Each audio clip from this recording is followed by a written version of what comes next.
Hello दोस्तों, स्वागत करता हूं आप सभी को इस प्यारा सा चैनल नशा ऑनलाइन क्लासेज में।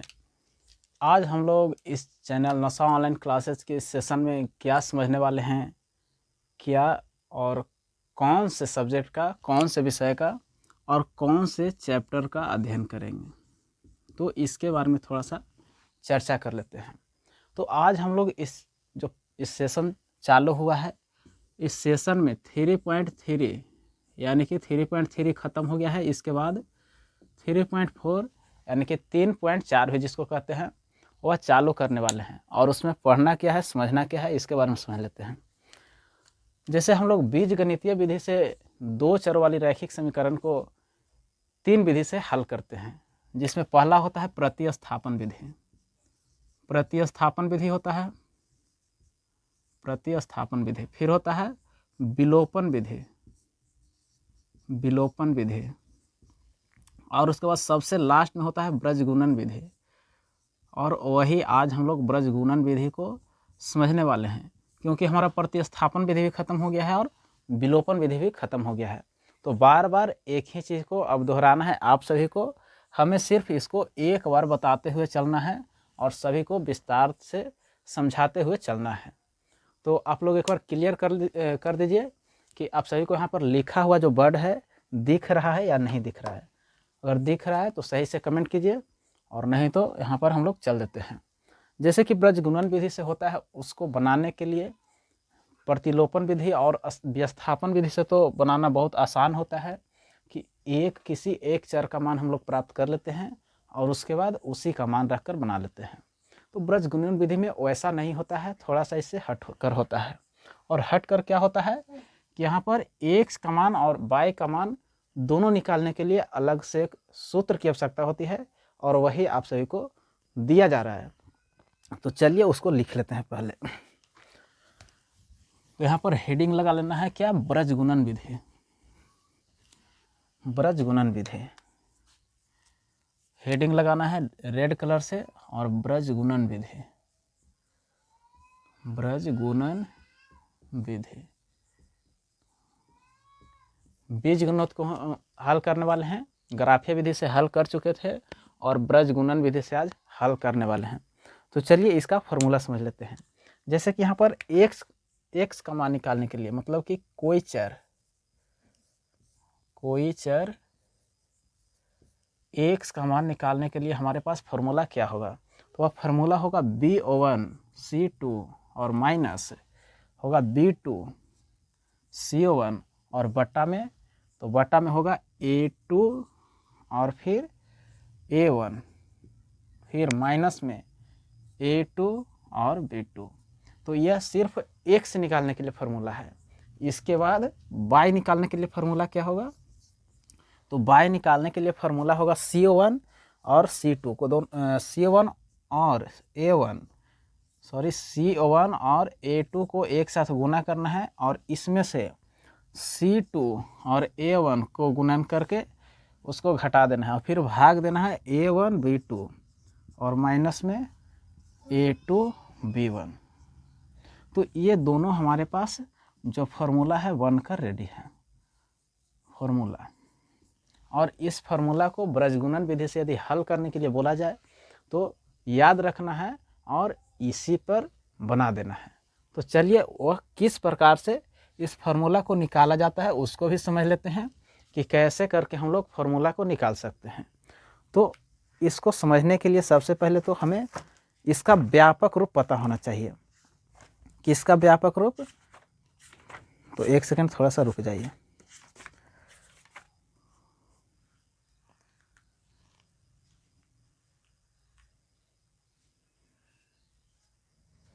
तो हमें व्यापक रूप पता होना चाहिए, और वह व्यापक रूप किसका है, तो वह है दो चर वाली रैखिक समीकरण युग्म का। दो चर वाले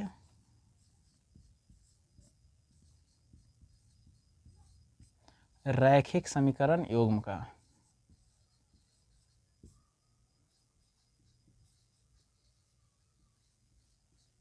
रैखिक समीकरण युग्म का जो व्यापक रूप होता है, व्यापक रूप हमें पता होना चाहिए। और इसका व्यापक रूप क्या होता है, तो इसका व्यापक रूप होता है a1 x plus b1 y और प्लस में c1 बराबर 0, यह व्यापक रूप है। और फिर a2 x और प्लस में b2 y और प्लस में c2, ये हमारा दो चर वाले रैखिक समीकरण युग्म का व्यापक रूप होता है। और इसी के सहायता से हम लोग x का मान और y का मान ज्ञात कर सकते हैं। तो चलिए इस फॉर्मूला को समझ लेते हैं कि कैसे आता है। तो सबसे पहले इसे मिटाना होगा और उसके बाद ही समझना होगा।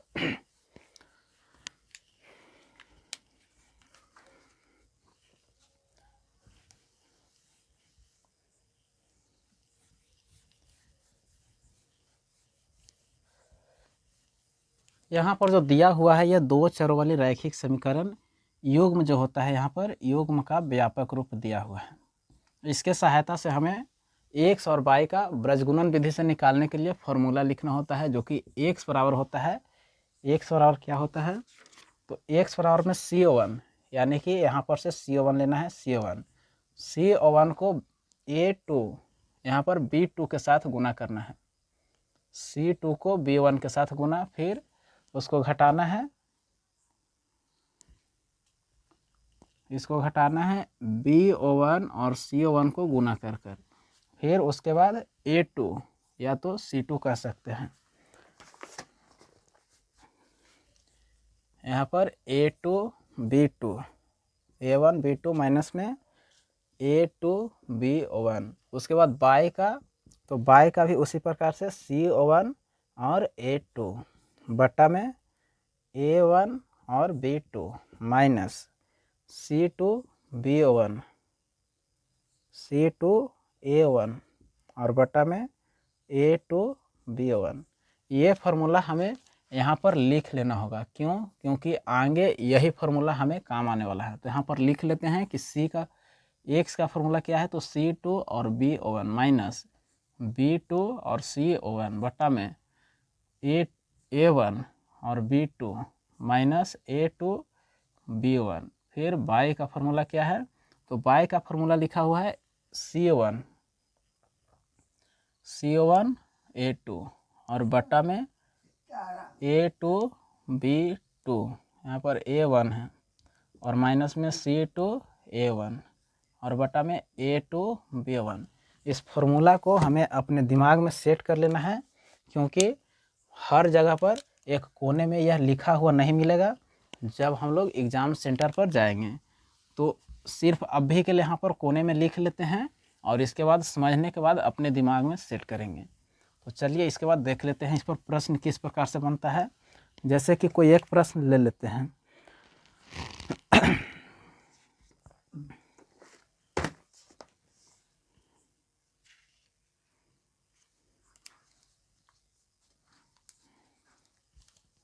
एक एग्जाम्पल यहाँ पर लिखा हुआ है और एग्जाम्पल में क्या है, 5x प्लस में 3y और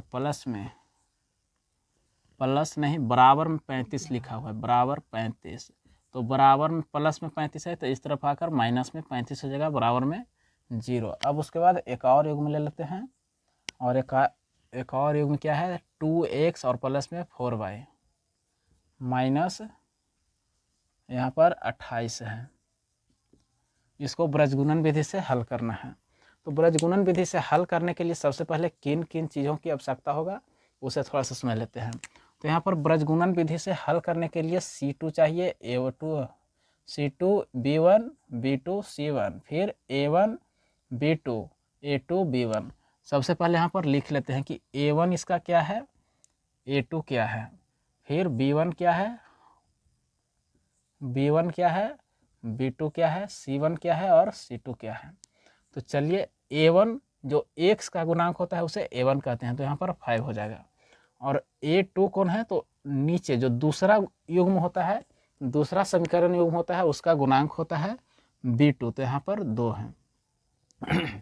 यहाँ पर अब B1 क्या होगा, तो y के जो गुणांक होता है पहला समीकरण युग्म का, वही होता है B1 का मान। अब समीकरण युग्म के जो दूसरा में y का गुणांक होता है वही B2 का मान हो जाता है, यानी कि 4। अब C1 कौन होगा, तो अकेले जो होगा अचर संख्या में वही C1 हो जाएगा। तो यहाँ पर माइनस में है तो माइनस में 35 लिख लेते हैं, और C2 क्या है तो C2 भी माइनस में 28 है। अब वहाँ पर हम लोग मान को बैठा देंगे, मान को रख देंगे और हमारा आंसर आ जाएगा। तो x बराबर क्या होगा C2। अब C2 के स्थान पर कितना है, डायरेक्ट मान को रख लेते हैं, तो C2 के स्थान पर माइनस में 28 लिखा हुआ है, गुना B1, और B1 कितना है 3 है, माइनस B2 का मान 4 दिया हुआ है, गुना में C1 के स्थान पर कितना है तो माइनस में 35 कर लेते हैं। अब इसके बाद फिर नीचे चाहिए A1, और A1 का मान कितना है 5, गुना B2, और B2 का मान हमारे पास कितना है 4 यानी कि 4, तो 4 से गुना करके घटाना है। अब A2 के स्थान पर कितना है 4, फिर उसी प्रकार से B1, यहाँ पर B1 है और B1 का मान कितना है तो 3। अब इसे गुना कर लेते हैं। यहाँ पर थोड़ा सा एक बात देख लीजिए, x के मान निकालने के लिए भी हर में वही संख्या है, वही अंक है, और y का मान निकालने के लिए भी हर में वही संख्या है या वही अंक है। तो यहाँ पर हर का मान हमेशा बराबर होगा, तो एक बार निकाल लेंगे तो बार बार निकालने की कोई आवश्यकता नहीं है। तो चलिए सबसे पहले इसे देख लेते हैं। तो यहाँ पर लिखा हुआ है कितना, माइनस में 28 और गुना में 3, तो इन दोनों को आपस में गुना करते हैं।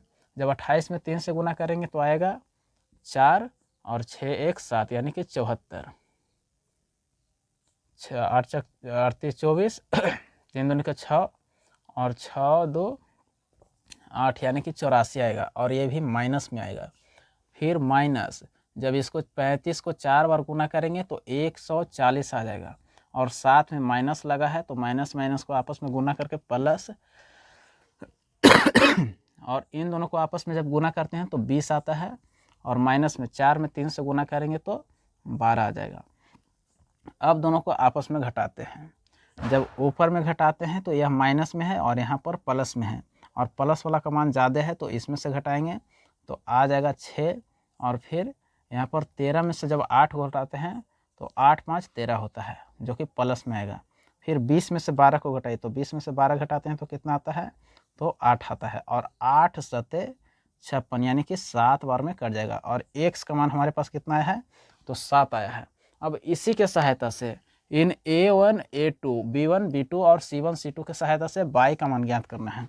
तो चलिए y का ही मान ज्ञात कर लेते हैं। तो y का मान ज्ञात करने के लिए क्या चाहिए, x1 और A01 चाहिए और A2 चाहिए, यहाँ पर C01 चाहिए और A2 चाहिए। C1 क्या है माइनस में 35, और गुना में A2 क्या चाहिए तो यहाँ पर 2 है, फिर माइनस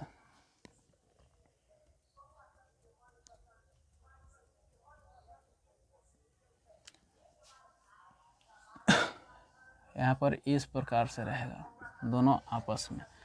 अब इसके बाद C2 चाहिए, C2 यानी कि C2 क्या है तो C2 हमारे पास माइनस में 28 है, ब्रैकेट में रहेगा माइनस 28। अब A1 क्या है तो 5 है, और ये दोनों आपस में गुना होगा, और बटा में A1 का मान कितना है 5, और गुना में B, यहाँ पर नीचे वाला का मान हमेशा बराबर ही आएगा, तो यहाँ से 8 भी हम लोग रख सकते हैं, तो डायरेक्ट 8 को रख लेते हैं। अब इसको हल करते हैं तो 35 में जब 2 से गुना करते हैं तो 35 दूनी के 70 माइनस में आता है, माइनस और प्लस दोनों को गुना करें, माइनस माइनस में गुना करके प्लस आएगा, और जब 28 में 5 से गुना करते हैं तो 8 5 40 और 10 4 14 यानी कि 140 आएगा, और बट्टा में 8 है। अब यहाँ पर 70 जो है वह प्लस में है और 140 है, 70 जो है माइनस में लेकिन 140 है वह प्लस में है, तो 140 में से 70 को घटाना है, और घटाएंगे तो हमारे पास 70 बचेगा और वह भी प्लस में बचेगा। अब इसके बाद हम लोग हल कर सकते हैं, इसके आगे भी काट सकते हैं, तो 2 से 35 और 2 से 4 यानी कि 35 बटा में 4 आ सकता है। तो हमारा यह बिल्कुल सही आंसर है और यह सटीक आंसर है। तो इसी प्रकार से हम लोग ब्रजगुणन विधि से बनाते हैं और सही कर पाते हैं। इसके बाद एक और एग्जाम्पल ले सकते हैं और समझ सकते हैं। तो चलिए एक एग्जाम्पल और लेते हैं और उसे समझते हैं। अब सीधा चल देते हैं इसके चैप्टर पर, और चैप्टर में लिखा हुआ है क्या कि निम्न, यहाँ पर चैप्टर 3.5 है। 3.5 से एक प्रश्न को लेते हैं, एक या दो प्रश्न को, और उसे ब्रजगुणन विधि से हल करके देखते हैं क्या इसका आंसर आता है।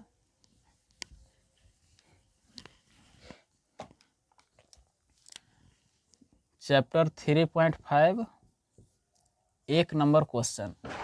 एक नंबर क्वेश्चन में लिखा हुआ है x माइनस 3y और माइनस में 5 बराबर 0। 5 या 3 है यहाँ पर 3। फिर उसके बाद 2x यानी कि 2x और माइनस में 3y और माइनस 2 यहाँ पर 3 है 9 है बराबर 0। अब यहाँ पर से हमें जो चीज़ का आवश्यकता है उन सभी को लिख लेते हैं, उन सभी के मान को आपस में लिख लेते हैं। और लिखने के बाद यहाँ पर 3x है 3x। अब चाहिए हमें मान a1 a2 b1 b2 c1 c2। तो a1 का मान x का गुणांक और x का गुणांक कोई भी नहीं है तो यहाँ पर 1 मान सकते हैं और वही हमारा गुणांक है। और a2 x का गुणांक होगा जो कि दूसरे समीकरण युग में होगा और वह 3 है। b1 y के गुणांक समीकरण 1 वाला तो यहाँ पर माइनस में 3 आ जाएगा। और b2 का मान समीकरण युग्म 2 में के जो भी गुणांक है माइनस में 9 y का गुणांक। c1 माइनस में 3 और c2 माइनस में 2। अब इसके बाद x का मान रख देते हैं तो x बराबर में यहाँ पर फार्मूला लिखा हुआ है उसी के अनुसार हम लोग रख देते हैं। तो सबसे पहले c2 चाहिए और b1। तो c2 का मान हमारे पास क्या है माइनस में 2 और गुना में b1 क्या है तो b1 माइनस में 3 है और यहाँ पर माइनस जाएगा माइनस b2 और c1। तो b2 यहाँ पर दिख रहा है कि माइनस में 9 है। फिर गुना में c1 और c1 क्या है तो माइनस में 3। अब इतना काम हो गया है तो अब हर में चल देते हैं और हर में चाहिए a1 कितना है 1 और गुना में b2 क्या है तो माइनस में 3। फिर माइनस में a1 क्या है यहाँ पर a2 चाहिए a2 3 है। फिर a2 और गुना में b1 चाहिए b1 माइनस में 3। अब इसको हल कर लेते हैं वही हमारा आंसर हो जाएगा। तो चलिए सबसे पहले हल करते हैं, इन दोनों को गुना करते हैं आपस में। तो माइनस है और माइनस है, माइनस माइनस हो जाएगा प्लस और 3 में 2 से गुना करेंगे तो 3 दूनी के 6 माइनस, यहाँ पर माइनस है यहाँ पर भी माइनस है, दोनों को आपस में गुना करेंगे तो प्लस और 9 में 3 से गुना करते हैं तो 27 आ जाता है।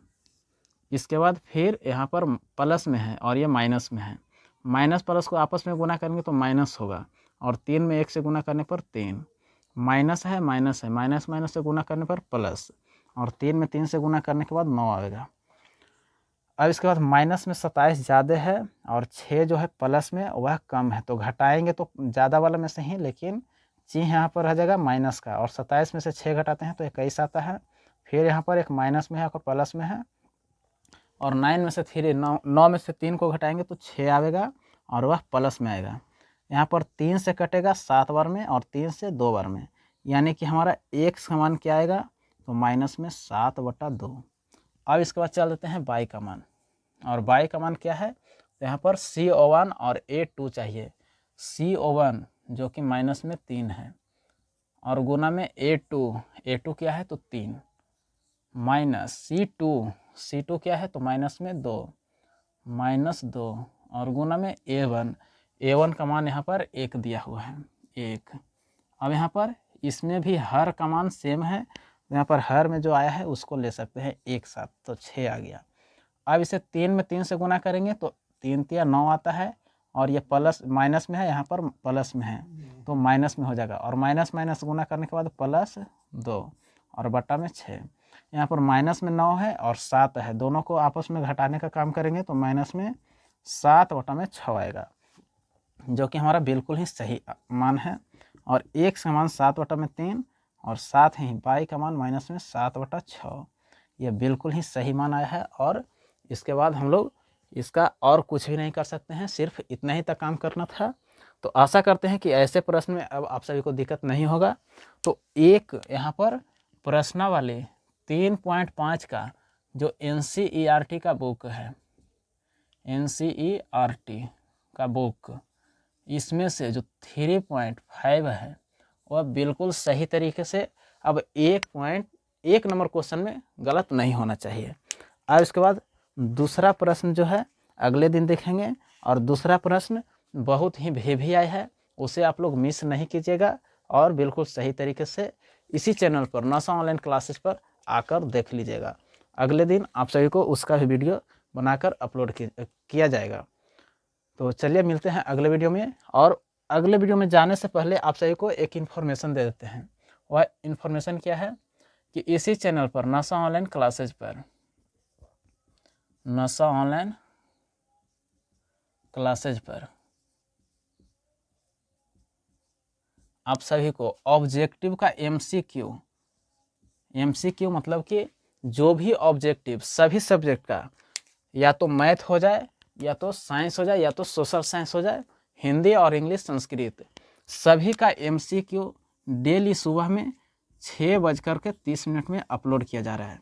तो आप लोग उसे डेली सुबह में 6:30 बजे आकर जरूर देखिए और देखना नहीं भूलिए। वह एक प्रकार का टेस्ट भी हो जाता है, आप लोग अपना चेक कीजिएगा लास्ट में कि हमारा कितना सही हुआ है। पूरे 20 प्रश्न का रहता है, और 20 प्रश्न में आपका जितना भी सही हो आप लोग कमेंट कीजिएगा। जैसे मान के चलिए कि किसी का 19/20 आया है, तो इस प्रकार से ऑप्शन आता है 19, और ऐसे करके आप लोग इस प्रकार से कमेंट कर सकते हैं। तो चलिए मिलते हैं अगले वीडियो में।